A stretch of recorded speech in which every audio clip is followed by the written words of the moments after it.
Hi everyone, Comic Reviewer here. This time reviewing on the final issue of Transformers Beast Wars, The Ascending. Now, The Ascending is meant to have Shockret, that was a BotCon exclusive toy, having a key part in the story, and the ending point is meant to set up the events of Beast Machines. So let's get on with the story. It starts off with Shockret saying, "Heralds, slow your compassion far and wide, and let the chaotic harvest commence. Today I ascend to the dark Pantaleon of the Master of Misrule," and sends them out. And of course, we do see how there's a lot more chaos and uneasiness, and things beginning to spread. And we see how he tries to use the Anti-Matrix, and just then, we see how one of Leo Prime's old friends, Bump, ends up crashing down. They go in to investigate, with Bump saying, "Hey, easy Tiger, I'm Bump, and I'm here because Leo Convoy sent me here." "Leo? Oh, that doesn't look good. Come on." And they go in from the wreckage, and they find that Stampede's alright in that. And we see what Maximals and Predacons were able to get out. And we see Leo Prime saying, "Right here, big convoy.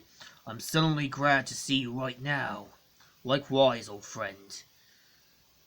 And of course, we see how that, they got ravaged in that, and they need to sort out to deal with what's going on. And we see how Ravage talks with Magmatron and says, "Fight and die, Ravage. Fight and die, or bring him to me." And of course wants to enlighten Shockret in that and deal with the problem. We also do see how the other Maximals and Predacons on Earth are dealing with Razor Beast, now infected, and the other heralds of Unicron. And of course, it's all going badly. And we see how Raminus says, "Wow, with the standing here, watching, let us throw ourselves headlong into the fray. Either Raminus needs to help us." "Easy to say, but in your case, haven't you noticed, Artist Mimer, we're nothing of us in any shape for a fight." And of course, we see how they decide to do one last fight and go on head on. And we see how Optimus Prime tries to talk with him, saying, "Razor Beast, hello, anyone there?"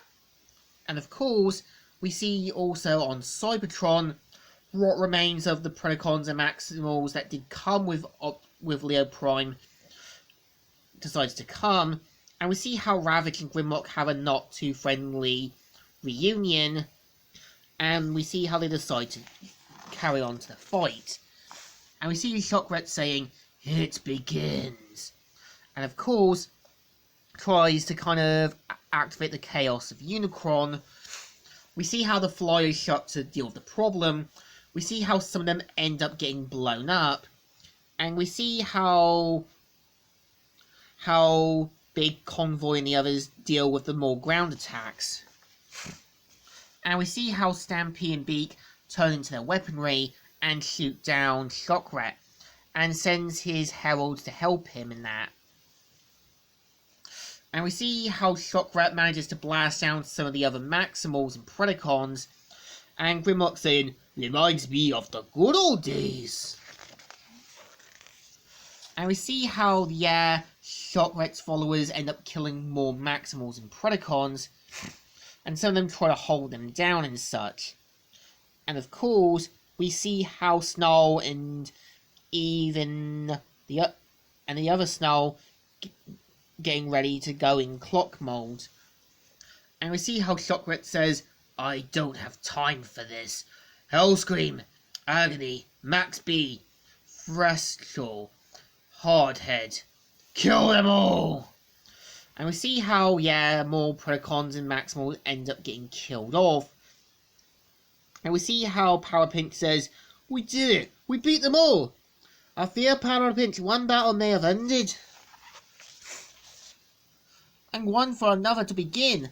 And of course, we see how Laserbeast just goes all crazy, and we see how Prowl ends up getting blown up, and we see how Snarl activates the device that puts Shockret with Magmatron and wants to show him what would have happened had he followed Unicron's goals.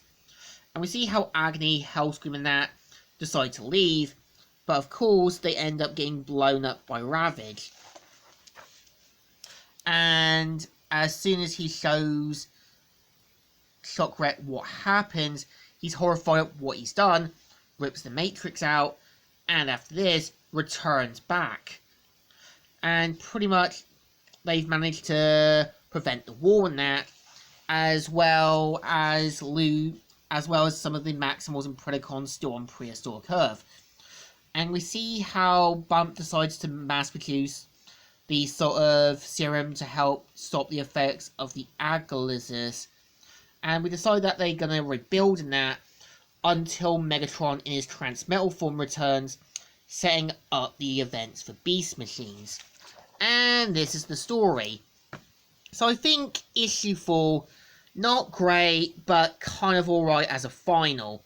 I think they were building up to things for a potential Beast Machine story that's obviously not gonna come. And I think, yeah, as a final, it does cop out a little bit. So I think it deserves a thumbs down. I would say the Ascending had good ideas, but could have been handled much better if Simon Furman was given more time. It seems like they were building up to something that just feels anticlimactic. So I think the series itself deserves another thumbs down. There's some potential that got wasted. So, Comic Reviewer here, signing out.